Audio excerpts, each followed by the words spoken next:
Hi, this is Dave from Heroes Needed, just one of the many fine shows you can find on the Nod Network. Visit us on nerdod.com or subscribe on iTunes, Google Podcasts, or Spotify, or wherever else you get your favorite podcasts. Dave, quick question. As a fake American, Kanye West or Donald Trump? Do you know what? It's a weird one, that one, because that's like saying, do you want to eat a bowl full of shit or drink a large glass of warm piss?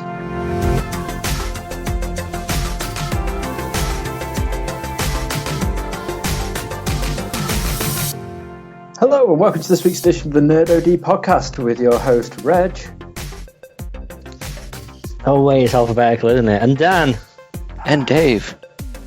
Wait, does S come at the end? Yeah, it does. Yeah, No, Reg comes at the end.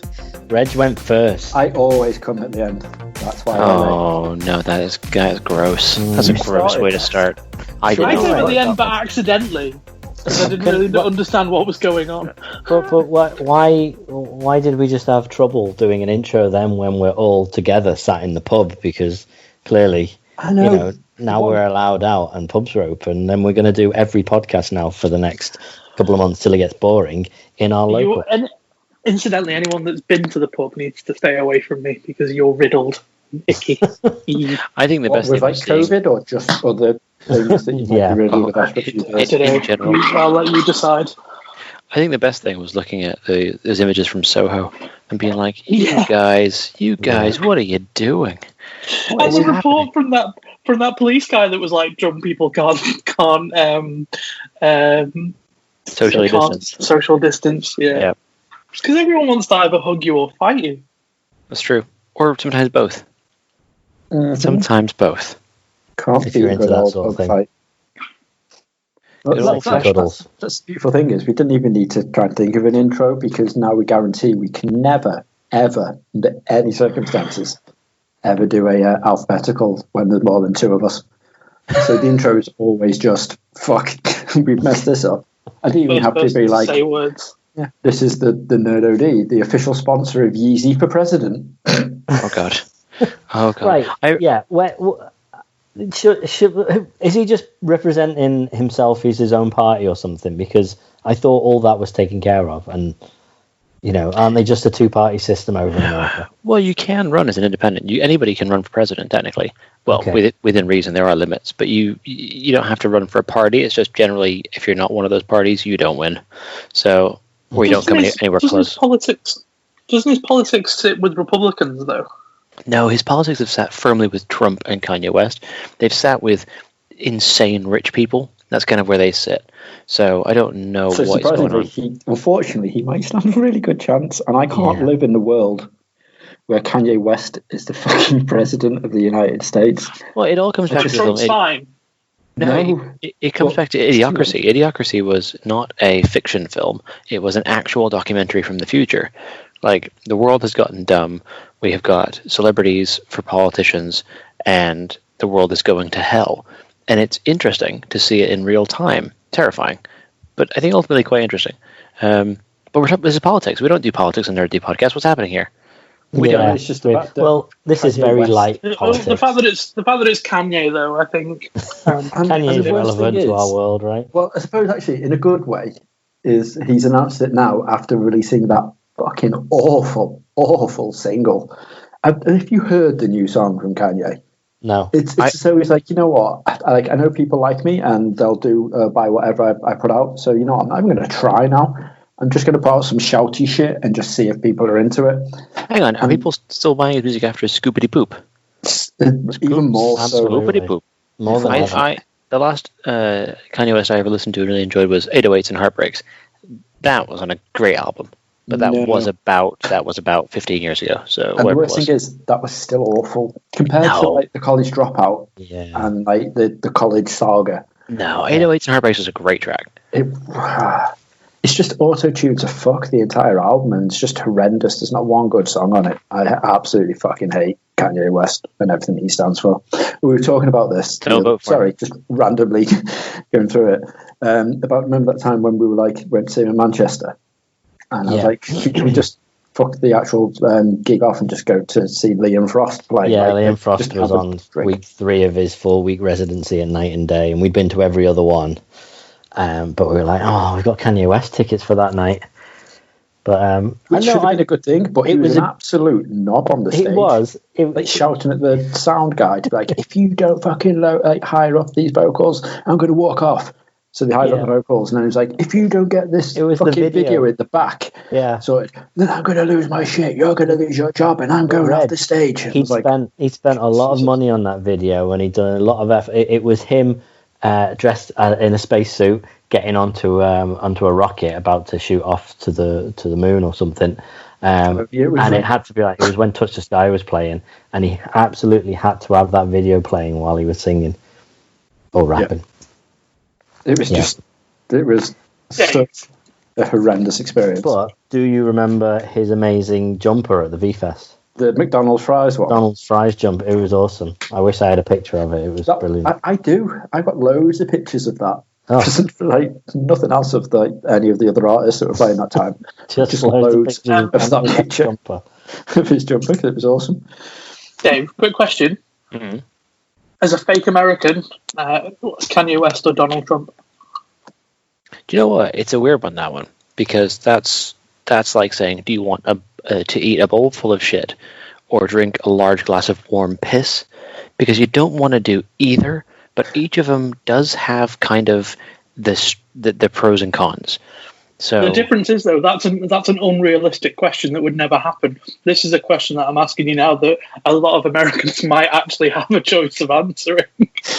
You know what? And I think the weird thing is, I think I'd actually vote Kanye West, because this is at least the second pod running now, Dave, where I've had to be like, shall we do a vote to boot Dave?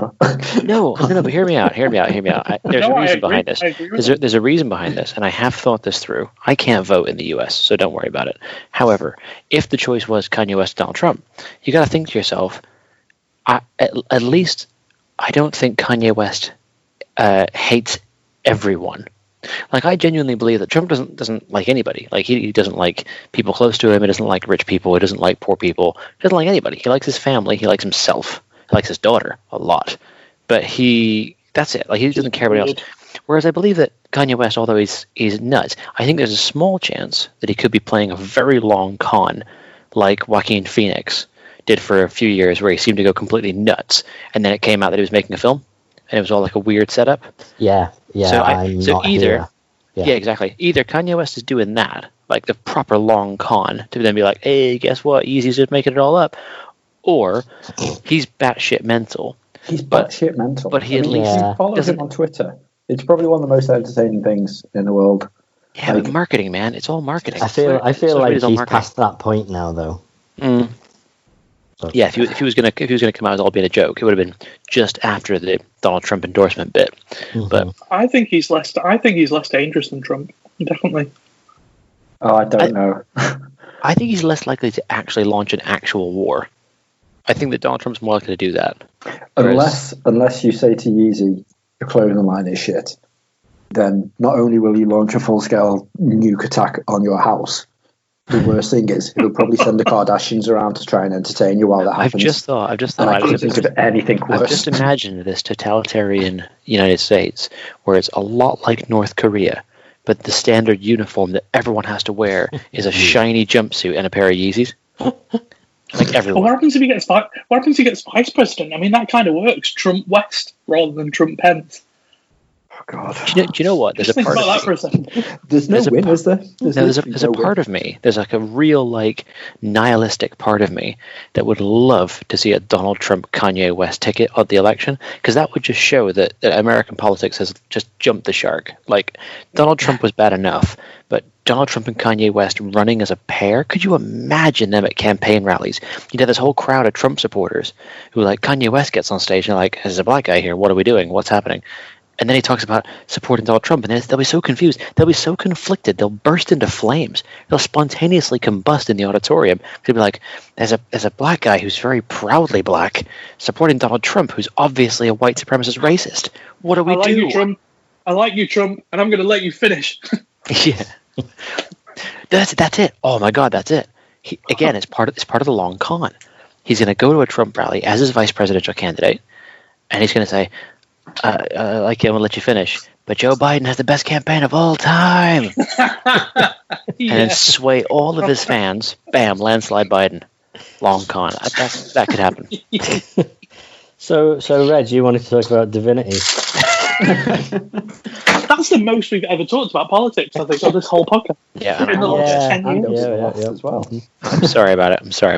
It's okay. But we need to start doing that more because we're an entertainment podcast and politics is becoming more entertainment than politics. It wouldn't surprise me if the run for this year's one is going to be like a reality show where like Kanye West will have the Kardashians as his like backing, so they'll have like the talking face bit, and like Donald Trump will just want him.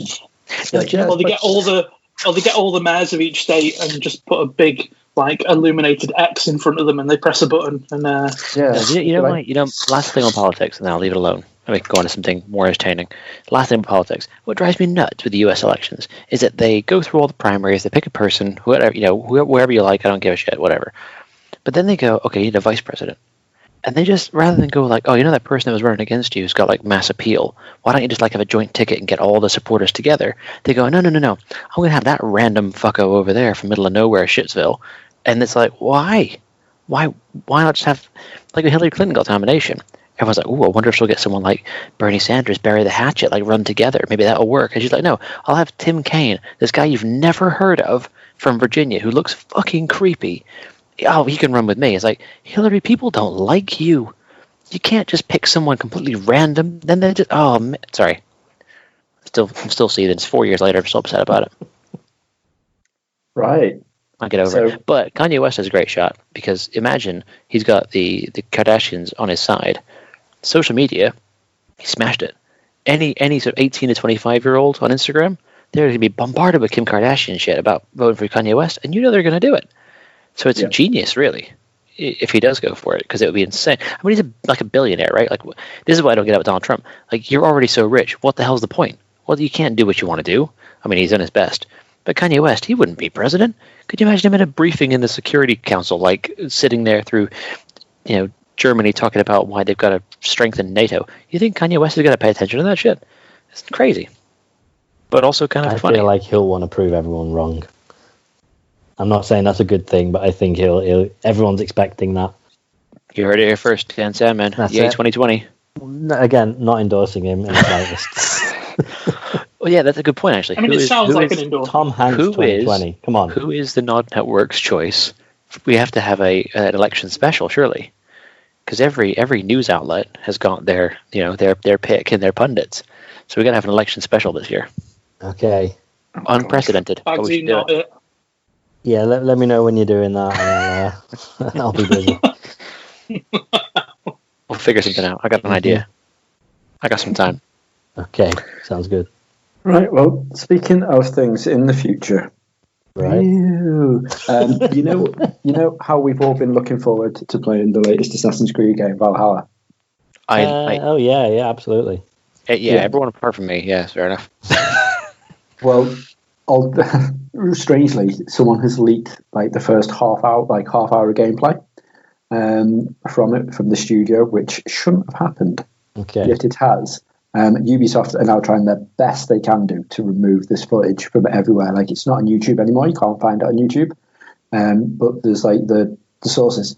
The most hit source so far to find it again is Pornhub. Oh, yeah, well, that happens a lot with a lot of stuff, doesn't it? Because loads of game taken down there. The game trailers and stuff always get shown on Pornhub now. That equates apparently to something like a third, if not a half, of their actual views now is people like when a new game comes out towards E3 is viewing it on Pornhub. Pornhub, not the hero we deserve, but the hero we need right now. Yeah, and the thing is, they've had a watch of it, not from that link because it's been on the work laptop, so definitely couldn't watch it on that one. But I watched it before, and it genuinely is, unfortunately, just Odyssey in a Viking setting. Now, for some people that might be great, but the amazing thing when they announced like Origins is after having a break from it, it completely like rejuvenated the formula and made it like so completely different. on Assassin's Creed. It was lovely to go back into it. And then with Odyssey, they're like, oh, you liked Origins. What we're going to do is expand on everything. Change little nooks and crannies, but just make everything bigger and better and shinier and basically make it the best of the series. And everyone was like, yes, love this. Like, fucking munch it all up. And now with Valhalla, it literally, when it shows you the map, the way the combat works, everything is just Odyssey. Just in a Viking special. It's really unfortunate. Like, I think it's time they're like, you know what? Let's take another couple of years out, and then they can come back with another Assassin's Creed 29. Yeah, but at least, I mean, if they rejigged it for Odyssey, then I feel like they at least want a short run of games with that gameplay. But the thing is, surely we expected at least one more. They've got it from like Ghost Recon Breakpoint or whatever the fucking latest one was called, which is just awful, and that was just the equivalent map version for Ghost Recon as what this is. The same with Far Cry 5. They're all the same. Ubisoft, I was genuinely hoping now that they got so much flack for it. They're like, don't worry, we've listened, we're going to change stuff. And they haven't. The problem is that these game developers, these studios are all the same. They find something that works, and they'll absolutely hammer it until it's completely dead. You know, you look at Call of Duty, you look at Ghost Recon, you look at Assassin's Creed, you look at Far Cry. They keep releasing the games, and the changes are smaller and smaller between the releases because they just want to try and eke out the best they possibly can, the most they can from that piece of tech without properly investing in it. Because you figure, game development now, it can cost, what blockbuster movies cost to actually make a game of good quality. Because you've got good voice talent, you've got new developed game engines, you've got all that kind of stuff, where it can cost a goddamn fortune. So they're just trying to just scrape back as much as possible with the least, I guess, the least input, which really just is really frustrating. Speaking of Ubisoft, actually, I was talking to someone before. They'd been playing Watch Dogs 2, and that was fun. I haven't played the Watch Dogs games. I'll admit that up front. But he told me a couple of things that were happening, and I was like, "Say what now?" He put this out there, and I don't think this is a spoiler of any kind. It's just simply something that happens. But he says that there's a mission in Watch Dogs 2 that has you infiltrating Ubisoft to steal a trailer so you can leak it to gain followers. I just Sidequest. I responded to his message, and verbatim what I said was, "That's not real. You're making that up." Because I just couldn't believe that as a game developer would put a level into a game where you infiltrate the game. That just was like, what is this? What is this?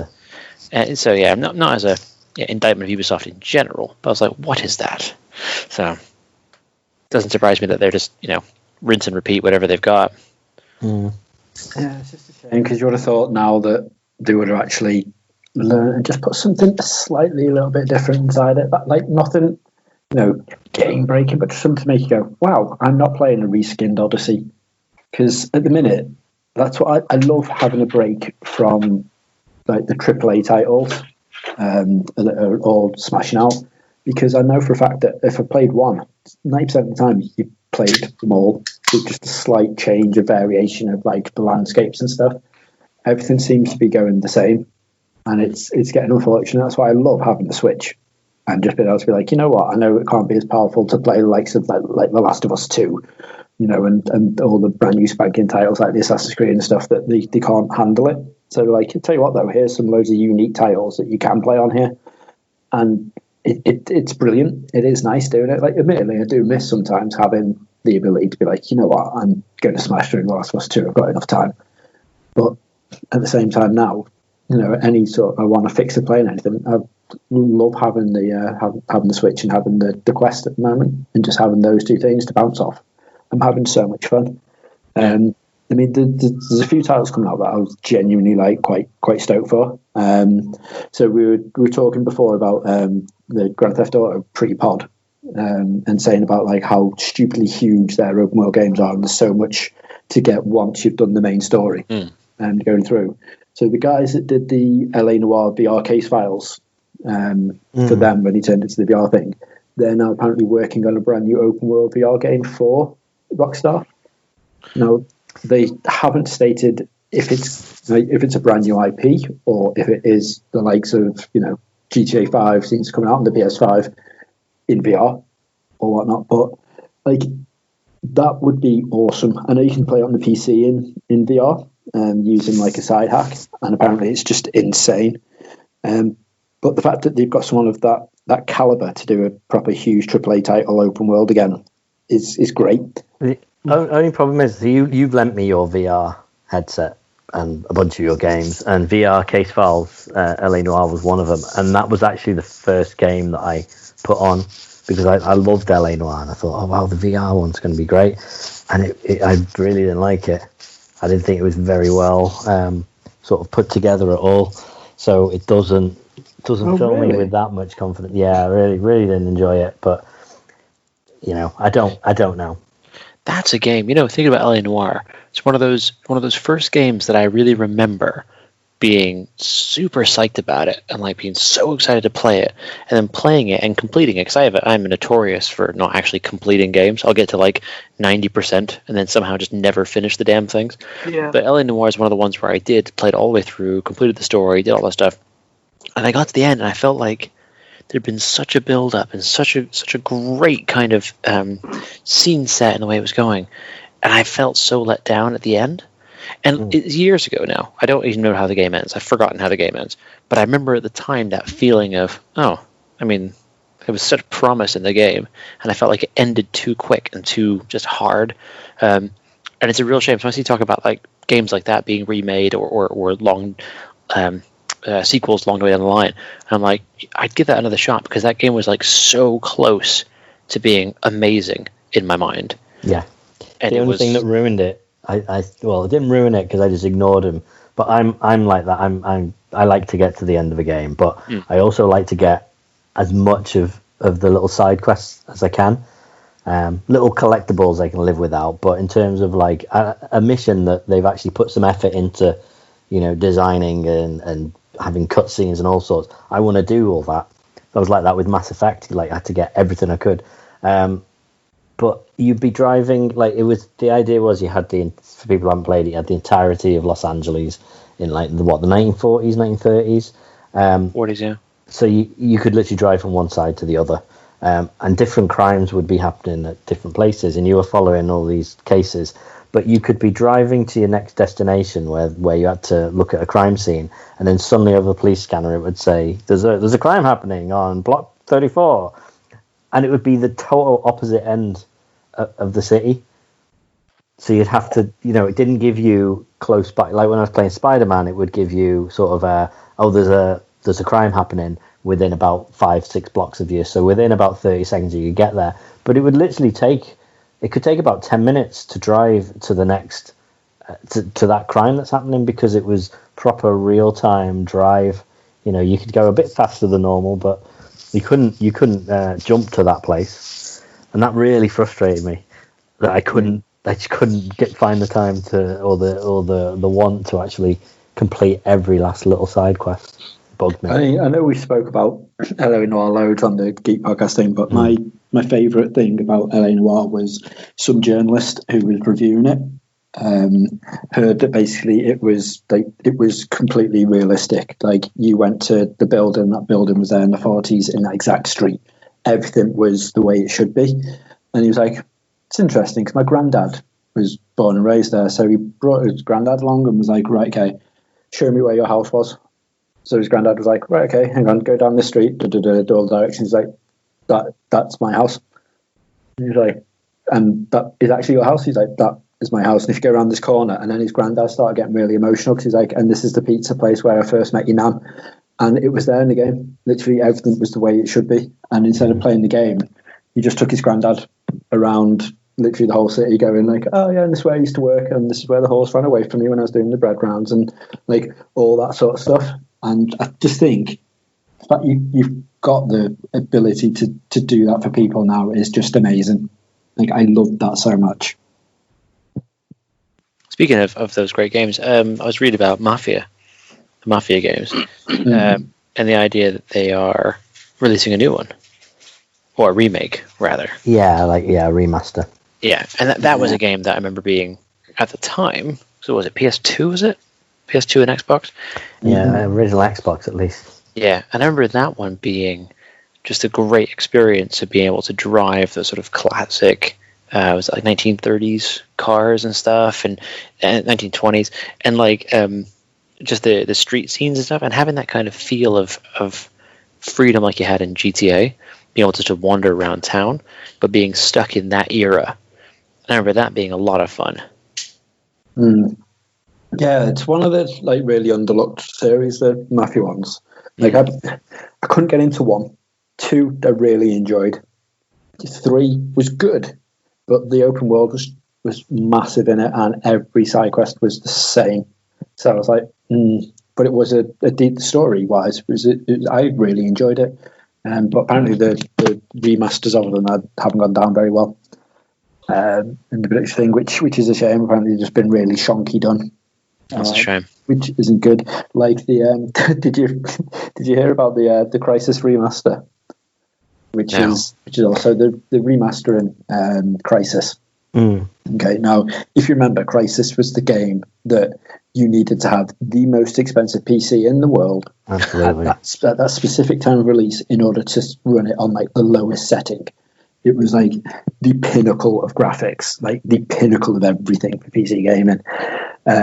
So then subsequently every single title obviously needed everything better, and it was supposed to be just glorious. And they said, hey, we're going to redo it again on PC, and we're going to put it on the next gen consoles. And Microsoft, I think, leaked the footage earlier than what Crytek wanted them to do, because they were going to announce it at their little expo. But Microsoft like, hey, look what's out. And it looks awful. It's basically everyone got in the comments and just threw it was like, is this the original trailer? Because now it doesn't look good. Like, it genuinely looks like, if you go back and watch it side by side, it looks literally identical to the original Crysis, which was shocking.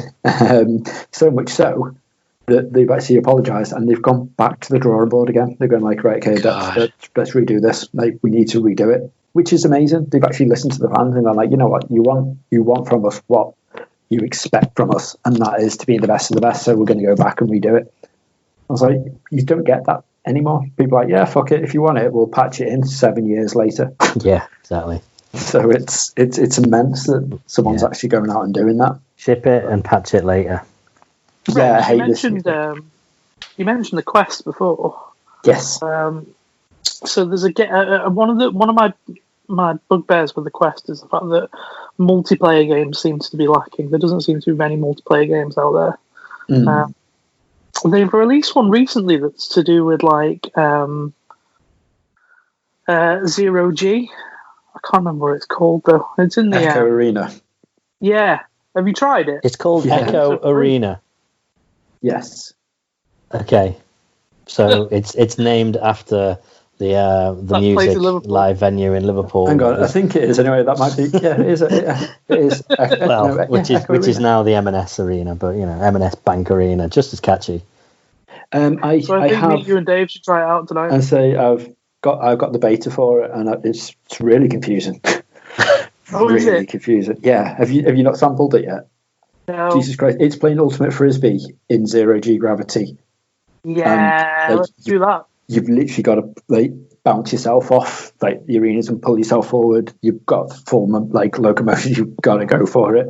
It's absolutely knackering and confusing as fuck. And people shouted at me because the disc was flying past me. I'm like, I don't know what I'm doing. I was one of those on turn off party chat. Thank you. Right. It was grim, but it is quite insane. I've been spending a lot of my time on the Quest playing Tetris Effect, which Eurogamer gave their Game of the Year to last year, and just said how do you do Tetris in VR? So it's all about the effects and everything going on around the actual game, around the actual grid. So the grid is static, 2D, things drop, but the effects and everything that go around it, and the music that's going around is all 3D, and it is brilliant, and it's such an immersive, and just whenever you have it, just a really stressful time, or just a time where you're I just don't want to do anything, is like I found myself just sticking on Tetris Effect and just getting absolutely mesmerized by it, because it's done by the people that as well as do Tetris, but do Lumens. I think I always get this title wrong. So it's all like it affects the music. Every line you create, the music gets a little bit more and a little bit more. They were harmonics, weren't they? Yeah, I believe so. Yeah. And it just gets to the point where everything you start doing well, and everything just starts going into a crescendo, and there's like fireworks or like cowboys on horses running past you, or like lanterns going through you, and it's absolutely beautiful until you get to about level 36, and then all fucking hell just breaks loose, and it's like you're on an actual like Tetris championship in the finals because the lines are going that quick. Like, how much my is fingers it? just couldn't cope. It's $22.99, and it's lovely. It is really good. I don't understand how it got Game of the Year, because it's Tetris. It's just literally Tetris. I love how many times you've reinvented that game. Honestly, it's ludicrous, isn't it? When I was chatting to one of the lads about it, when we were talking about how it's like the grid is 2D. Do you remember Wet Tricks on the 64? Yes, absolutely. No. Actually had it 3D. Wow. Yeah, the best Tetris variant game I've ever played is Dr. Mario. Still is. Dr. Mario was great. The Japanese have an amazing battle Tetris game on the SNES, I think it was. Battle Tetris. Yeah, me and Dave play it so much. It basically, you get a little anime character of like whatever it is, and you get special moves depending. Like, so if you get like 3 lines, then you can like put your shapes, your odd shapes, onto the other person's grid. If you do more than 5 lines at a time, you get like a special power up, which might be their screen blacks out, but the game carries on. It could be it just completely messes up their entire grid, or it could be like you choose what block you want to take from their grid. So you can just mess around with it all, and it just turns competitive Tetris into something phenomenal. And I don't understand why they stopped doing these games, because it was immensely good fun. That's nuts. But it was only in Japanese, and that's the sad thing. So we were like, I don't understand what these powers are. Let's go this person. And I'm like, this is fucking mental, and it was brilliant. But they never. That Tetris 99 supposed to be particularly good. The battle royale of Tetris. Like surprisingly good. Yeah, again, I'm intrigued. That's on the Switch, and I'm like, ooh, I can play that. But then, like, I've just spent money on it on the Quest. Don't really want to play the same game again. I was just thinking. I was looking up on the topic of games being on the Switch instead of on other consoles. I was just reading about Crysis while we were chatting there, and it has got a link here about the size of the file, and it said it was around 6 gigs on the Switch. But then it said, for comparison, the Witcher 3 on an Xbox One is about 80 gigabytes of content on the Switch. I downloaded The Last of Us 2 today, and there's 96 gig. Jesus. But on the Switch, The Witcher 3 is only 32 gigabytes. Yeah. So it makes you wonder quite how much they've changed to reduce the file size by that much. And the thing is, on the Switch, it plays beautifully. Really? That's the way it doesn't look as pretty, and it doesn't, and the draw distance isn't as fast. Like, if you're looking over an open field, like on the PS4 and the Xbox One X and all that sort of stuff, and especially PC, you'll be able to see every single tree for like as far as your eye can see. But on the Switch, they're just like, you know what? You don't really need to see all that, because you've not got anything to do over there. Look at everything around you up to a bit where we think. I love that as an argument. I love the idea of, you don't need to see that. You don't need to see that. It's fine. Don't worry about it. I love that being I'm with you, but I love that being the defense for a lower capability console. The idea of, you can't really see that. We haven't got the power for it, but you don't need it. You don't need those trees. Don't worry about it. I love that. Yeah, it's like at the moment I'm playing Divinity 2, they were saying, on the Switch. And it, I mean, admittedly, I can't remember if we spoke about this last week on Pod, Dan, or if briefly, it was pre-pod. I think it was briefly on. Ah, right, okay. Because, it's basically just called Divinity, the Fire Edition, because everything just goes on fire. But that's out on the PS4 PC. It's been out for years. It's like a 2016 title or something. But they've just recently ported it across to the Switch. And it's the Lorien developers, and they're the ones that brought out like the remastered versions of Pillars of Eternity and brought them over here. and they're doing Baldur's Gate 3, which, if they can pull that across, I'm so looking forward to that, because the Baldur's Gate games are fantastic, and they put them across onto everything, like iOS, Android, PC, Switch, PS4, etc. And on the Switch, again, it doesn't look as pretty, like the side profile characters, when you've got the little character profiles in the corners, like they look a little bit blurry, a little bit muddy, and the textures don't look as beautiful, but there's that much going on in the game that you don't really get a chance to focus on it. Like, I've got the first one on the PS4 and I loved it, but this one is just, it's like something else. It's like we were talking before about RPGs and side quests, and like how much time you spend sidetracking yourself with side quests. So I literally, on Divinity 2, your first proper area you get to is like the training, so to speak, in a place called Fort Joy. And that should only last you apparently about 2 to 3 hours max. If you go on, I'm 17 and a half hours into it, and I've only just left. It's like the amount of detail and the amount of stuff you can do in that. Like, every single character near enough in there, if you just walk around and listen to them, like, they've got something to offer you to go and do. And I'm like, oh, I just go try that. And like, you've got an escape route to leave this place. So one of my choices was, if I become the champion of the arena, then people will love me. They'll remove this collar which stops you from doing spells and stuff. And then you can sort of like just go about your business to the main entrance, kill all the magisters, which are the guards, and just walk out the front gate. Or what you could do is you could go to the beach, dig a hole to get into the prison underneath, where they're storing loads of people, kill 3 of the guards there, steal a key from the corpses, open up the door to the basement, go underground there, steal a boat, and get out yourself, go that way. Or what you could do is dress up as a magister, pretend you're a magister, walk out the front gate that way, go through. I've got about 9 different missions to leave, because there was that much choice. I was like, that's going to be really interesting. I wonder what that does. And just follow on. And like, that literally is playing about 7 different Call of Duty campaigns from start to finish. Get going through it, worth of content in just the entrance alone. It's like, I've never played a game with so many options, and it's so diverse. And literally, so I come across a boss fight with some bad guys that I was just like, I can't beat them. I can't figure out a way, but I stupidly saved it just as I spoke to him. So it's like, I don't know how I'm going to get around this. And then I found I had a scroll called teleport. So all I did was I teleported them behind barrels so they couldn't move these barrels, and then just wailed on them with range attacks.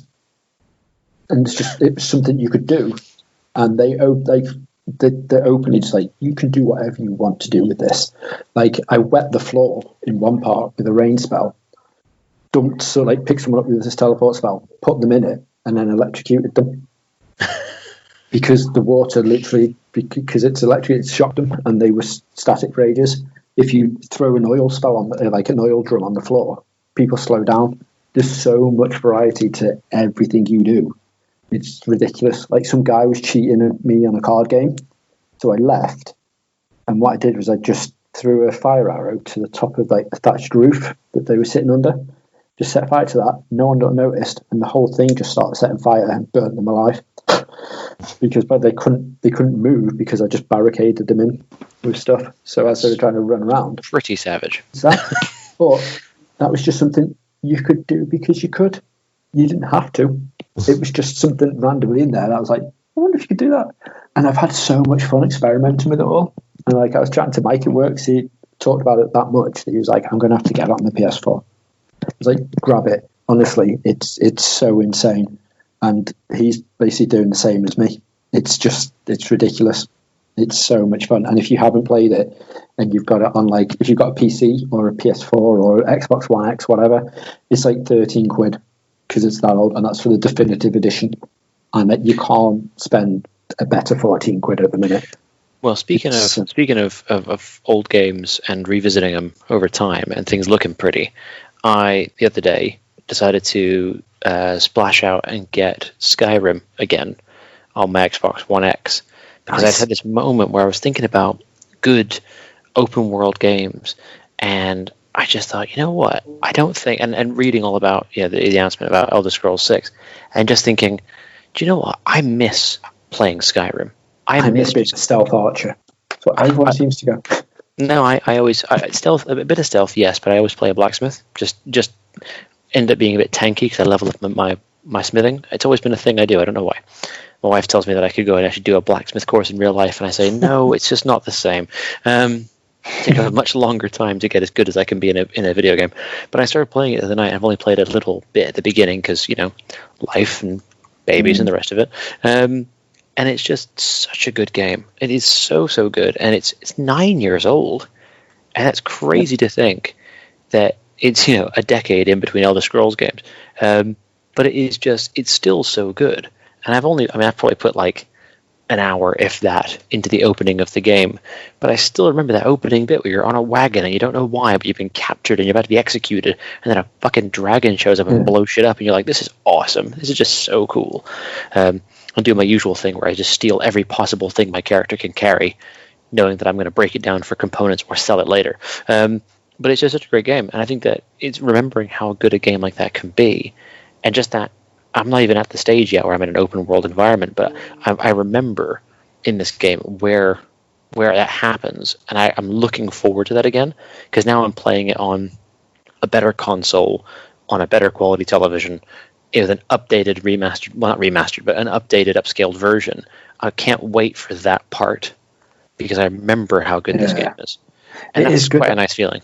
I got it on the PlayStation VR. I think for you at the Comic Con when I got it, and just playing it in VR is amazing. I like your blacksmithing dreams can come reality.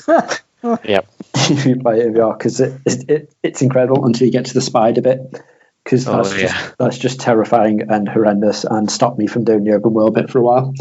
That and the first time I ever felt sick in VR was when I climbed a mountain and then accidentally fell.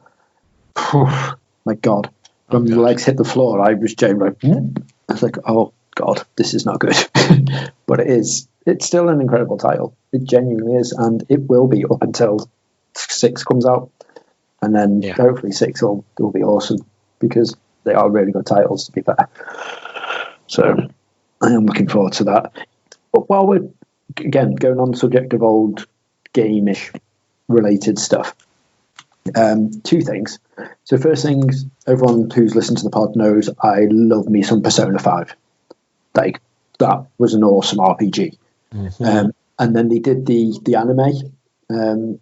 You got me some of the stuff. I know it was Persona 4, wasn't it? So you got me the anime off, which is awesome. Mm. So they released it over in Japan, and over here they released the anime, which was a 28-part special series, and it's awesome. It's basically just the game, but in like a really nice condensed, about 15 hours or so worth of thing. Which is obviously, if you compare it to the game, which I put about 170 odd hours in. It's a lot smaller and easier to digest, but it was only in Japanese with subtitles, the way you should watch it. Yeah. But people kicked off that much and were like, we need it. We need like the English dubbing with the actual original cast and stuff. It needs to come out. So they went, yeah, if you want it, you can have it. Guess how much this box set is going to be? So 28 episodes. Okay. Well, a lot of anime, like they would normally release that in like 2 separate box sets, and they'd be about 30 to 40 quid each. So I would guess around 70 to 80. Okay, Sean, do you want to take a guess? Oh, probably about the same. 90. 90. Okay, yeah, Dave. 81. I'm gonna max it out at 100 quid for the box set. Okay. Right now, over in America with UK pricing TBC, 300 quid. What? Wow. What? For 28 episodes? and do you know what the best thing about this is? So far, there's no special features. There's nothing, it's not in a fancy box, there's nothing new coming with it. It's the exact same release. but just with English dubbing. Is this just like, look, we've worked out how much it's going to cost us to dub it and how many copies we're going to likely sell, and this is how much we're going to have to charge to make that money back? Yeah, it has to be. I mean, the thing is, they just released the Royal Edition, so for people who want to get into Persona 5 again, now's the best time. Buy it, the fucking Royal Edition for like 30 quid. It's like, 270 quid cheaper. Yeah. It's just... And instead of 28 episodes, instead of 14 hours worth of enjoyment, you get about 60 hours plus. Yeah. Or don't get me wrong, go on Crunchyroll right now and watch Persona 5 with subtitles, which is the best way to watch it. Exactly. It is a fucking incredible game and awesome anime, so you need to do that. But old Bethesda games, which is what I should have went in with first, but that just really pissed me off of how much they wanted to pay it. Mm-hmm. You introduced me to this on last Thursday, Dave, and I was genuinely mind blown with the fact this is happening. That you hadn't noticed. Yeah. That you didn't know. But fucking Fallout is getting a TV series on Amazon, brought to us by the Westworld guys. Mm-hmm. Yep. And this is the thing that's amazing about this is that I hold my hands up. I have never watched the Westworld TV series, and I know that I'm missing out by having not watched it. Everyone has told me this. Everyone has told me this. Trust me, I know. However, what I'm excited about is not having watched Westworld. I've got no preconception about what it's like, but I've just heard it's amazing. And my thinking is, Fallout is one of my favorite game series of all time. And it's why I will forgive Bethesda for many mistakes they have made in the past, because Fallout. They're going to make a TV series out of it, which the Fallout universe has always been something which is ripe for adaptation and for exploration, because there's so much that you could go with it. If they fuck it up, which is possible, unlikely, because they've got great pedigree, but if they fuck it up, I think I have to burn down Hollywood. I think that's the only option. I think that I can't take them sending Fallout, something so mainstream, and as an Amazon Prime series, but doing it wrong badly. And I don't want to sound like one of those fans where like my view is the right way and they're going to ruin it by doing something different. They can do stuff different. But there's a very kind of key satirical message that runs throughout Fallout, and I worry that could be lost in translation, which would make me very sad. As you stand in the ashes of Hollywood, Jerry Bruckheimer's corpse at your feet, someone says, "We made it in Toronto." No. Whoops. And I mutter under my breath, War never changes. See, and then I get on a bus to Toronto. Is Ron Perlman going to be, like, at least have a little spot at that beginning? Because if it doesn't have that intro, I'm going to lose my shit. But, again, it's like you, Dave, I adore Fallout. I have done since the original Black Isle days.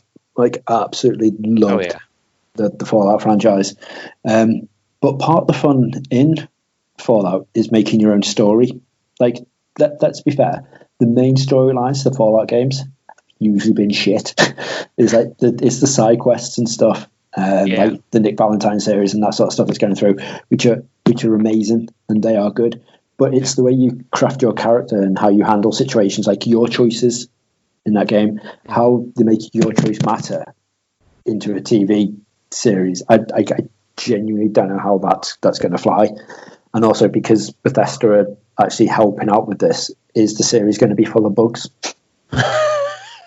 Like, is it literally the guy's just going to be walking through walls and like your fucking NPCs decide to just stand right in front of you in the middle of combat and cameras are going to glitch, the blocking's all wrong. Is Dogmeat just going to run into all the lasers and set fire to fucking everything, trick mines while you're in the corridor just because it's a dick? I bet it'd be entertaining at the very least. But no, I think there is that kind of thing where it's a very much, that game is driven by your actions and driven by your choices, and it's very much like a lot of games in that style, games like Mass Effect and others, where it's a Fallout on the surface isn't an RPG as such. It doesn't you create your character and stuff, but I don't really necessarily think it feels like a lot of RPGs.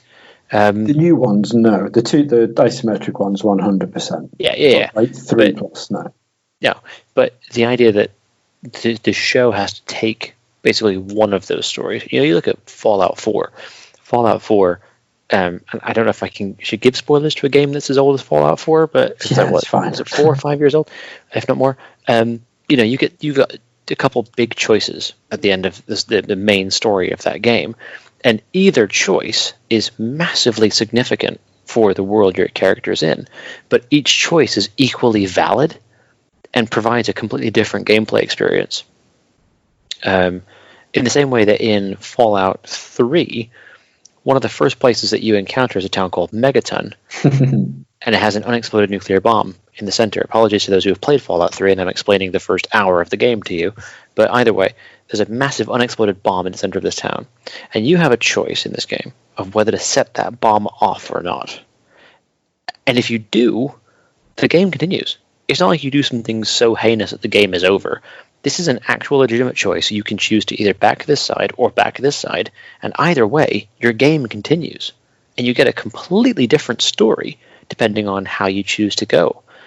And that's the thing where when you go into a TV series, obviously you don't get to make any of those choices, but the creators have to make a choice. And I wonder how that's going to feel. I wonder how that's going to translate.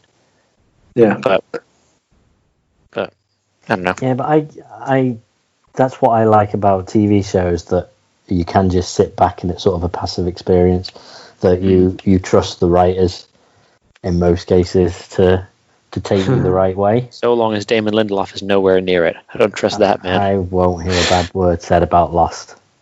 And wait, isn't it Damon Lindelof who's doing... He's announced something recently, isn't it that? It better not be. I'll be so isn't mad. It him and I think Jonathan Nolan? Yeah. It's not Damon Lindelof. It can't be. Hang on, let me. Yeah, I'm sure it is. Cannot be. Don't do this to me. Oh dear. Did it. I'm desperately scanning his Wikipedia now. So Looking it's for Jonathan Nolan and Damon Lindelof. I could be wrong. Jonathan Nolan's definitely right, but it's not in his Wikipedia, so I'm hoping that it's updated recently. Yeah, no, it doesn't say it's him. To be fair, so think Jonathan Nolan, Lisa Joy. So it's not him. Okay. It's fine. Those two are working alongside Todd Howard. So it's going to be hyped to fuck because he's involved in it, which would be great. I didn't realize it was Todd Howard. God damn it. Yeah. Why can't we have nice things? Well, we can do. We can have lots of nice things. No. Sorry. No, my mistake. I'm thinking of the wrong Todd Howard. This Todd Howard is fine because he works for Bethesda. That's okay. I was thinking of a different director who, wouldn't have been a good thing. Never mind. My apologies. Although it says here Lindelof did... I didn't realize he did Watchmen. Oh, yeah. I didn't realize he'd done that. I haven't seen it, and I've heard very good things. It was incredible. But see, he did... See, there's things that I can't forgive in his past, though. I can't forgive Prometheus. I can't forgive what they did to World War Z. I can't really forgive Star Trek Into Darkness, because that was... I did like Tomorrowland. I didn't like that film. Yeah. Into Darkness. Come on. I liked it. No. I mean, I hate Star Trek, but I like the new rebooted franchise. It's clear if you liked Into Darkness, you definitely do hate Star Trek. That's fine. Wow. Reds doesn't like anything set in space, but he does like Star Trek movies and Guardians of the Galaxy. Interesting. Space is scary.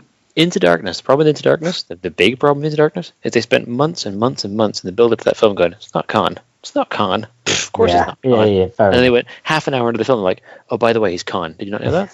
And it's like, that's not a surprise. You just lied to us for 6 months. So that's it. If you don't like Star Trek, then you didn't care. That's true. That is true. Went, oh, look, it's Cumberbatch. I was That's true. I'm fucking shit. I'm not playing the bad guy. I mean, don't get me wrong. He played a bad guy quite well. I enjoyed that part. Crushing people's skulls left, right, and centre. That's true. And, I love how that was like his finishing move. That was like his superpower. Yeah, he just found out, I can crush skulls. Lindelof, he co-wrote Tomorrowland. I enjoyed Tomorrowland. That was fun. I did. It was underrated. Yeah, it didn't really do anything, did it? It kind of came out. It was, it's George Clooney, it's big names, and nothing ever happened with it, which is strange. Disney movies tend to go one way or another. There's some, they've got some huge, massive mega hits, and then they have things that are just so much of a flop, like Tron Legacy, John Carter, that that film you just mentioned. And what's the one that's just gone straight to Disney Plus? Artemis Fowl, which I think Disney were probably quite happy for having Disney Plus and for the cinemas being shut, because from what I've heard, it is absolute garbage. Really? Yeah. I watched the trailer thing for it, as you're like on Netflix when you're waiting to see what's coming up, and I was like, nope, just not look good at all. I'll tell you what's interesting though about Disney Plus. So the other day I watched Frozen 2 because I have a toddler, and every once in a while you just put a Disney film on, right, Reg? And you just see what happens. And we put it on, and I was a big fan of Frozen. I was a really big fan of Frozen 2. I'll stand up and say that. Really enjoyed it. Enjoyed the songs. Liked the story. Really liked it. I haven't watched Into the Unknown, the making of Frozen 2, on Disney Plus, but I have had basically crib notes from two of my friends who were watching it at the same time and texting back and forth about how batshit it was, so that I kind of got a good idea of what this documentary series was like. And can I just say, it sounds absolutely nuts. Why? Because it was something like, was it 6 months or 9 months before the film was released? They hadn't fully finalized the story. They hadn't written any of the songs, and they hadn't animated most of it. So it was all like, it was this mad dash to get it done. And it amazes me, because if I watch that film and it doesn't look like it was a mad dash to get it done, it looks like a really well put together, great catchy songs. The animations is fantastic. And yet apparently it was just absolutely nuts. And like they did a test screening where it panned, it just did terribly. So they had to go back and like cut chunks of it out and rewrite bits and redo bits. And it just like completely unexpected and quite surprising, I feel, that they would show that kind of warts and all. Yeah, on an actual official Disney documentary. Yeah, where it makes them look bad. But then again, I suppose saying that, it does make the end result look better then, because you're like, how the hell are they going to pull this off? It's all gone to shit. Oh wait, hang on, this film's amazing, and it made $1.5 billion. So, but yeah, something to check out. Oh. I didn't know it was on. I had no idea. There was a making of online on Disney Plus. I'll check that out. Yeah, really I only heard about it before on IGN when I was having a quick scope around, but I've not seen the second one. We tried to put the first one on, but it's weird. Oliver will watch multiple series of anything in one sitting, but try and put a film on, and he's like, no, not interested. So like me and Ash will watch the Disney films, and then he'll just play. So it's great having that. Like, we started watching loads of Disney films when that's on. So we watched the first Frozen for the first time about 3 weeks ago. I'm not in a mad rush, to be honest, to watch the second one, because I wasn't a massive fan of the first one at all. Okay. I mean, it's fair enough. It is set mostly in space. So. Yeah, it's true. And the spacemen with the carrot noses is just like really overrated. It's a bit much. It is a bit much, I'll be honest. But I think it's because I don't have a daughter as well, which helps, because our Chris, my brother, has got a daughter, and he's watched Frozen now about 80 million times. And now Frozen 2's out. He's obviously going to watch that like a gazillion million times. Now it's on Disney Plus. There's just no escaping it. I, on the other hand, just watch Mickey Mouse repeatedly until I want to gouge my eyes out. Or Hey Dougie, right? Hey Dougie's still in there, surely. Oh, Hey Dougie's well in there. The nice thing is we banned Peppa Pig from our house. We were like, you're not watching that anymore because you don't do anything apart from watch Peppa Pig. Like, he zones out when Peppa Pig's on.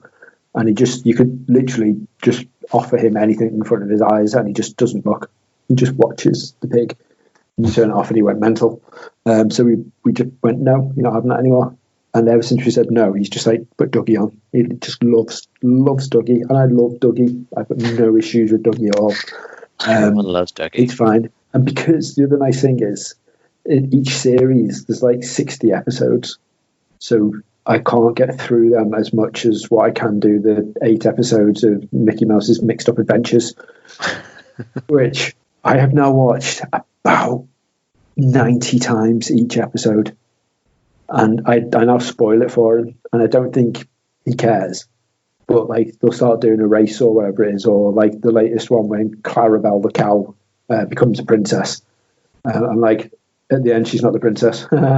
because I've watched it so much times. And he just looks at me and like laughs back because I'm laughing. He's like, ha ha. I was like, I don't know what you said, but ha ha. And then it happens, and I'm just like, oh, come on, can we watch something else? But like Dougie, I'll watch till the cows come home because I love me some Doug, which is good. But the other one thing, so while we're on subject to Disney cartoons and stuff quickly, so Disney now because of Disney Plus, are now taking all the Disney channels off Sky, and you're going, you know what? Fuck you, parents. Either purchase Disney Plus. Or there's going to be no Disney channel on Sky. Nope. Wow. Not Disney Junior, Disney Plus, not Disney Plus, the Disney Channel, Disney, like any of them. It's only $5 a month. You're done. Yeah, and that's the thing. But that's why they're like, hey, but you know what, the kids package on Sky is only $5 a month. They're like, well, you know what you usually watch anyway. It's us, isn't it? So fuck you, couldn't give us the $5 instead.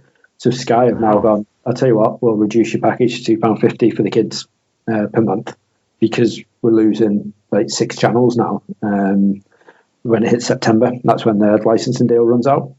So the one nice thing about that is the fact I won't have the adverts in between all the episodes that I know I have to watch and fast forward all the time because it doesn't hold its attention. I can just stream them all on Disney Plus, which is great. The downside is, because we're on Disney Plus all the time now, it's literally just going to be the Mickey Mouse all the time. It used to be nice to be like, oh no, look, they've all finished, let's move on to something else. And now I won't have that, which is unfortunate. But sorry, Rich. Dougie, and not the hot dog song. Dougie's always there for you. That's the important thing. Dougie's always there for you, so long as you're a squirrel at heart. That's it. There's always time for one last thing. Dougie hug. Yeah. Whenever I hear you mention the not the hot dog sign, that song, I just think of the app from Silicon Valley, the not hot dog. Hot dog? Jin Yang's app. That was I can't believe that didn't get as big as what it deserved. That was such a good series. Yeah, but it stayed its welcome perfectly. It didn't go on for too long. No, it's just, I mean, like, no one out of this little group watched it.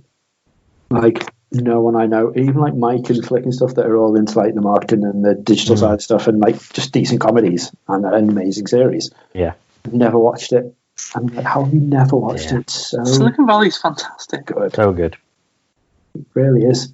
And just quickly, because I know that we're obviously overrunning possibly a little bit. We did an N64 a while back about a new Turtles film that was potentially coming out. It's like a live action series coming out on HBO Max. Turns out, unfortunately, that's no longer happening. Don't know what happened to the to that rumor, but it got wildly speculated. And then Kevin Eastman came out and was like, "What the fuck are you on about? That agreement never happened." And sorry, Reg, but you were incorrect. You shouldn't have done that in 64, because what we're actually doing... Is this our first retraction? Yeah, Sounds possibly. like it. Sounds like it. Yeah, but what we're actually doing is we've given Seth Rogen the rights to First Point Grey Pictures, the production company, to do a lovely animated film, another CGI turtle flick, which is coming out. So that's coming out soon. And if you watch the 2017 TMNT animated film, it's awesome. It's dark, it's gritty, and just fantastic. If you haven't, that's on Netflix and stuff at the minute, so go watch. You've got no excuse. And obviously Seth Rogen's done awesome comic book franchises to screen and stuff as well, like with The Preacher and The Boys and stuff. So this has got and Green Hornet, everything we need to be an awesome thing. Well, looking forward to that. And then just 2 more things I just randomly want to talk about, and then you guys can chat about whatever we need to chat about. Because I know I think at that point I'll be saying goodbye. Okay, then 3 more things. So just quickly, did you see that fucking Danny Glover got given the script for Lethal Weapon 5 back in Jan, and he was like, yeah, so we're going to hopefully be doing another one. I've read the script, and it's very relevant to what's going on now, this current situation. And I'm like, oh God. That sounds like you don't want to approach that with Lethal Weapon and Mel Gibson. Yeah, no. Oh God.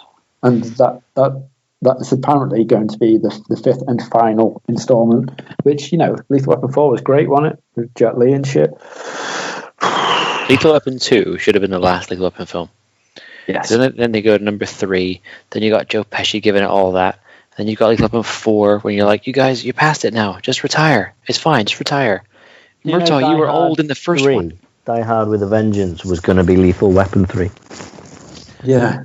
That's wild. If you think about it, you think about the characters, they're quite easily interchanged. Yeah, definitely. Die Hard with a Vengeance is it's not my favorite Die Hard film because that will always be the first one, but it's definitely a close second for me, you know. I really like it. I really like 4 as well, but that gets slated. But I enjoyed 5 is universally, everyone can agree, is terrible. Never watched it because much like Kingdom of the Crystal Skull. Die Hard 5, is there? I don't think there is a Die Hard 5. See, there you go. See, Reg knows how it is. Much like Kingdom of the Crystal Skull, a film which I heard a lot about, but don't think it's real. So, I like that. No, it's all lies. I like the indie film. So here's a vote now to kick Reg out of the group. So it's my turn. I just want to be controversial. I didn't really like it. I like the only reason I like that is because in Fallout 4, I think it is, or is it New Vegas, isn't it? You can find the fridge with the hat with Indy's hat in it, which is awesome. Yeah. Isn't it great when the only reason you like a film is because of a tiny little in-joke in a video game that you like? Yep. You're like, yeah, the only reason I like it, honestly. And then just the one final thing. I did just want to, well, 2 things I want to chat about. So one is, I know I'm going off on a tangent, but I'm getting slightly excited, but also like, no, we should be planning off, so I should stop. One is, did you know there's a brand new Worms game coming out? Yeah, I nearly did an N64 about it, and then I started reading up on what it is, and it doesn't sound that great. Have you watched the trailer for it? Yeah, it's not the Worms that I want. I would love a new actual Worms game rather than a battle royale. Worms. The thing is, Worms has always been a battle royale. Yeah, but it's just the sort of the real time of it. It just, I get it. It might be good. It might be good. I will definitely give it a chance. But it's not. I wasn't as excited once I'd seen what it was. I think it's going to be good because the one thing with Worms is every time it's tried to do something new recently, it's not been great. Like I will always be a Worms purist. Like Worms 2, probably the greatest Worms game in the franchise. And then if you want to mix it up a bit with mods and stuff, Worms World Party used to be mine and Dave's favourite go-to game. Doing Ninja Rope races instead of actually doing the fights and stuff. Things, absolutely. That sort of stuff was just awesome. Like there was so much diversity in that, it's great. But then they're like, what can we do that's different in the latest sort of franchises? They're like, I know, we'll give Worms classes. So one's like a scientist that does like poisony sort of stuff. One can be a medic. One can be a tank. And like, no, that's not what I want in my Worms. I want everyone to be the same. So if you prod someone, they're going to flip off the edge. Not, oh, it's a tank, it doesn't do any damage. Like, that was a bit, I hated that. I just genuinely didn't like the last, say, 2-3 entries, to be honest with you. Prod was the number 1 weapon in that game. Number 1 weapon of the game. Nothing more insulting than just prodding a worm off a cliff. Yeah, like, absolutely. I used to find it like offensively annoying when people did that to me. Yeah, especially when they spend like 30 seconds walking up to you, and then you can see them going for the prod button. That's the one I was like, watching. It was just the most heartbreaking thing because you spent ages trying to get to like close to them, going like, oh, I'm gonna get it, and then you notice in the corner your time's run out, and you're like, no, and it's there going. They just stand there for ages, just going do, and you know what they're doing. I even know the sounds, the little walking sound, the whoop whoop. I've got an idea. If you wanted to do a Worms Battle Royale focused podcast, you call it Prodcasting. Nice. Just all about the prod. I think we need to do a Worms game, like record a Worms game. That's what I'm doing it with our own teams. I think that'd be awesome. I have a real kamikaze approach to Worms, though. If I think I'm going out, I will just launch bazookas at point blank range. Why not? See what happens. Take yourself out, yeah. Yeah. Yeah, see, I thought you actually meant you just used a kamikaze weapon. Oh yeah, I forgot. I forgot that was a thing. Kamikaze! Literally what is there? Yeah, so, it was amazing when you put the headband on. Like I used to just rock around because I think it was like F9 was the kamikaze button. Is that kind of allowed? walk around with it. Is it still not too soon to World War II to make jokes about kamikaze? No, it's fine. It's one of those words. It's in the dictionary now. It's just but putting on the headband. I mean, really, I'm thinking about that now, and it's like 14-year-old me thought that was great, and like 35-year-old me is like, that seems problematic. See, I had a very risque approach to worms. In one of the podcasts, me and Dave did Sidequest Activated. We talked about the best weapons in games and most underrated weapons in games. And my one was the old granny from the Worm series. Because she was like, and then she just exploded. So it was just literally at the time I lost my nan to Alzheimer's. And I was like, that's a really shit way to go. Like, there's no enjoyment from that. There's no one last hurrah. It's just, they're gone. So why couldn't they? Because she was... Why not be an explosion? Is that what you're about to say? Why not just let her go out as though she's going in the shop, with a little bag, and just like send her into, I think at the time that the Iraq War was still on. Why not just fucking just get her going? You wanted to send your nan out with a bang. There's care homes everywhere. Why can't we just get... Is this honestly how you want to end the podcast? I had a game to play and everything, but... Oh my god, no. If this is the way we end the podcast, we've got to call it Booming Granny. Good old Beastie Boys song, that. Sorry, Reg, I'm also sorry for your loss, but also Booming Granny is a banging song. Yeah, it's fine. I genuinely believe that that's a good use. Gonna go anyway. Why not go and start? So it was great. Ash is going to put that in your will. Yeah, hopefully. It's going to blow you up. But Dan, quickly, with you and your Welsh heritage. All right. Okay. Have you ever heard of the old Welsh folklore? Sally Mally? No. No. Okay. Don't think so. No. This is. I'm going to absolutely murder this one, so I apologise. Okay. Weiferich or skier? Yeah, you definitely murdered that. I need to see that spelt out. Basically, in English, it's called the Maid of Sker. Okay. Have you ever heard of this about some damsel? No. No. So basically, there's a horror game coming out by Welsh Interactive on all platforms. Welsh Interactive. Yeah. Wow, what a company name. And this game looks awesome. So basically, it's based on an old folklore. This Maid of Sker, I will never say the name, but the tune they play in the background is that song all in Welsh, and it sounds haunting but awesome. But it's based on a true story of this woman called Elizabeth Williams, and it's basically about how she fell in love with some harpist, but she was never allowed to see him. And then lots of really bad things happen. I don't know how much is in the game, so I don't want to say too much. But it doesn't end well, basically. But they've made a game based around it, and all the enemies are they can only hear from sound. They can only find you from sound. They attack you with everything's sound related because you're playing this harpist dude. So it looks quite supernatural, but it's really apparently not. It's all based on cool things and creepy stuff, but obviously it's going to be a bit fucked up because they made a game from it. But it looks incredible. It looks a bit like Outlast, like Outlast, and it's just the atmosphere is creepy as fuck. But it's the tune of this folklore lullaby thing is just creepy as all hell. That always works for you, doesn't it? What was that game? I remember this. Dead Space.